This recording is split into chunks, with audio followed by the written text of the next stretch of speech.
143 वर्षर Brahmapur Khallikote college इतिहास को विकृत करने बंद करने दाबी। गंजाम जिला ब्रह्मपुर सहर खलिकोट कॉलेज ओडिशार शिक्षा क्षेत्र में एक प्रमुख अनुष्ठान। यह शिक्षा अनुष्ठान सह ओडिशार बहु बरपुत्रों भाग्य जड़ित। ओडिशा को शिक्षार आलोक प्रदान करिथवा एही इतिहास को नष्ट और कदर्य करने को एक हीन चक्रांत आरंभ होइछि। दुर्भाग्य यह जानी मध्य सरकार और कॉलेज कर्तृपक्ष अजणा।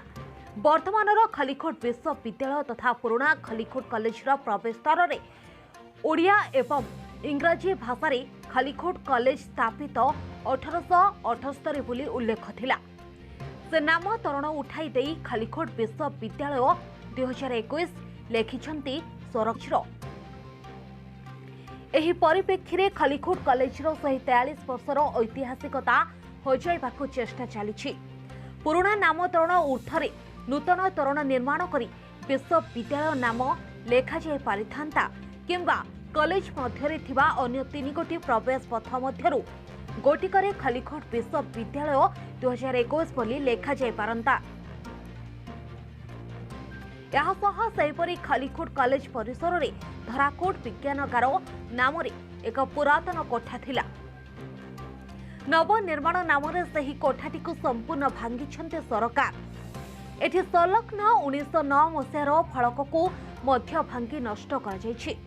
सूचना योग्य जे खलिकोट राजा हरिहर मर्दराज को अकाल वियोग पर तांको भेणई धराकोट राजा मदन मोहन सिंह देव कॉलेज परिचालना दायित्व नेले एवं से 1909 मसीहा फेब्रुआरी 4 तारिख रे एही कोठा निर्माण करथिले। तत्कालीन मांद्राज गवर्नर एही भित्ति प्रस्तर स्थापन करथिले।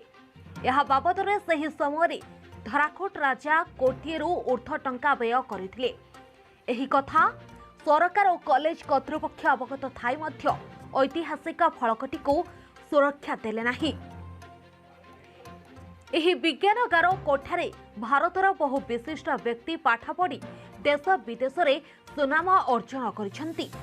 एने खलिकोट कॉलेज पूर्वतन छात्र तथा गंजाम जिलार ऐतिह्य प्रेमी दावी करिसेंती जे पुराना विज्ञानगार संलग्न 1909 मसीहार फलकटी पुनर्बार स्थापन करबा सह विश्वविद्यालय मुख्य फाटकरे खलिकोट कॉलेज 1878 सूचना तुरंत रखिबा हेउ।